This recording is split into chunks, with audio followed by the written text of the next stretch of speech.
Exercise 3, Bank Rec Case Study, Malvern Wholesalers.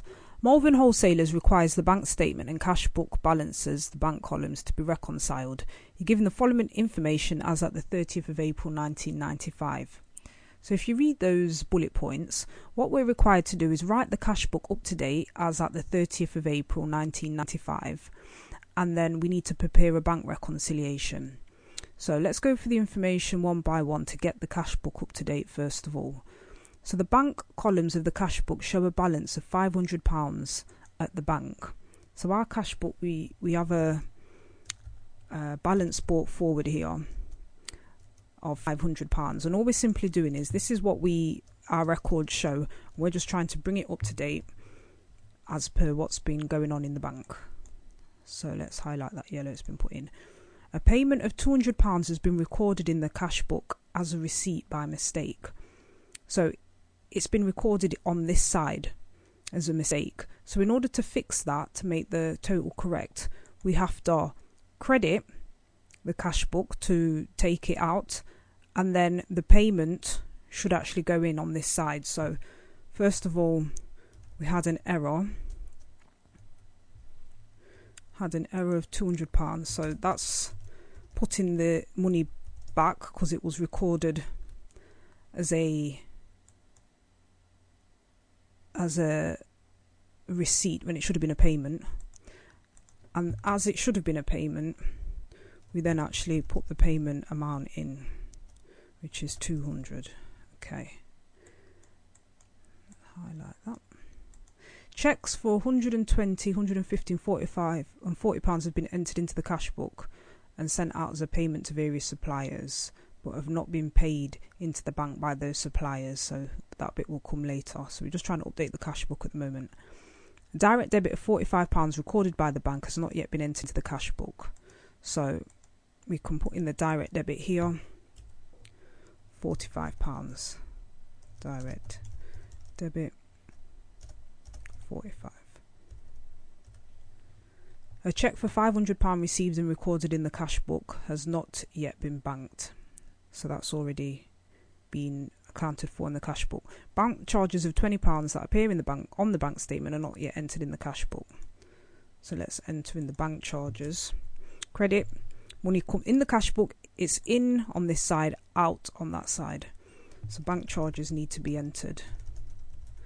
Bank charges, £20. A bank gyro credit of £150 is on the bank statement, but it's not written in the cash book. So let's put in bank gyro credit. We'll just call it, bank gyro, £150. The bank has returned a cheque to us for £125 marked refer to drawer. This is still to be re-entered into the cash book. So we received some money here, it came in, but the person who wrote us the cheque, they didn't have sufficient funds in their account, so it's bounced. So we need to put it out or take it out of our account because we're not getting that cash. So return cheque refer to drawer, £125. And then this is about the closing bank statement. So when we add this side up,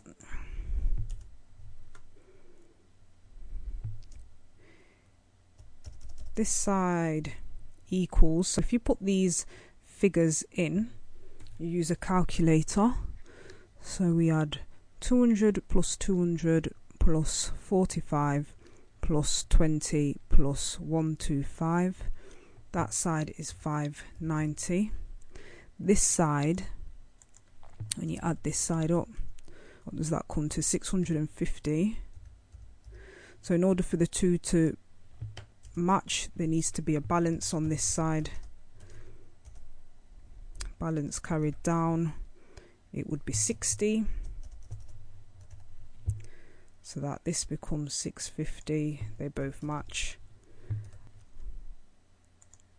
And then what you'd actually have is on this side, you'd have the balance then carried forward of £60. So that's bringing the cash book up to date. Now it's asking you prepare a bank reconciliation statement as at the 30th of April 1995. So the balance at the bank as per the statement. So according to this, the closing balance on the bank statement shows that Malvern owes the bank £130. So let's just highlight this a different colour, because this information goes on the bank statement. So we owe the bank £130. So balance, the bank reconciliation always takes this format, is as at a set date. So balance at the bank, £130.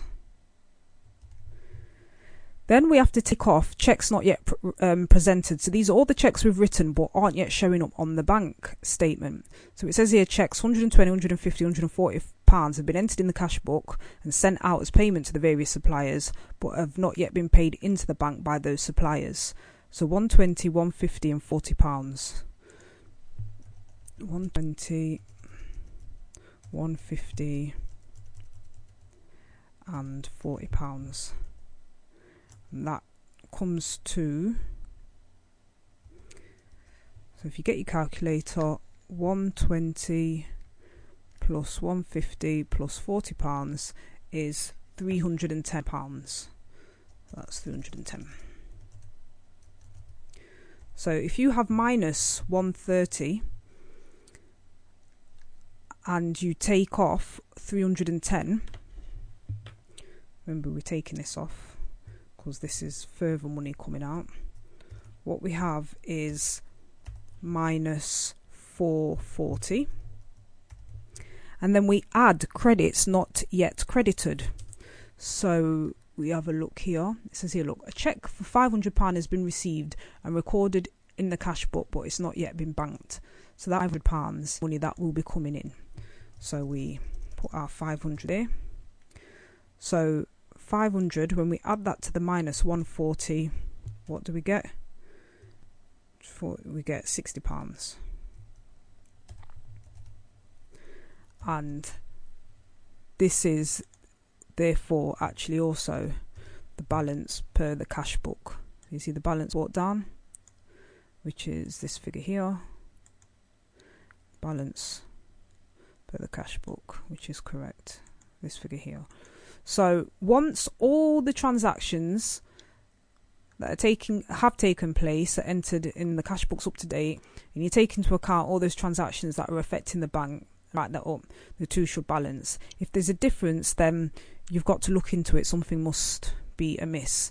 Now, explain to a person who has recently joined the firm where you work the reasons why the bank balance as shown in the cash book may not agree with that shown on the bank statement. It's simply because the bank balance and cash book may not agree because there's a timing difference. So even though our balance at the bank is saying minus 130, there's a timing difference whereby some of the transactions that have taken place haven't yet had time to show up on the bank statement. So examples, things like checks that are written by us but not yet showing up on the bank statement, as is the case here. And this is why initially, until you do this reconciliation between the two, this is why the cash book and the bank statement might not agree. And then other items like bank interest received. So money has come into the bank, and until we actually take a look at the statement and have time or the chance to write up the cash book, the two will disagree because of just this timing difference. So that was exercise 3, Malvern Wholesalers.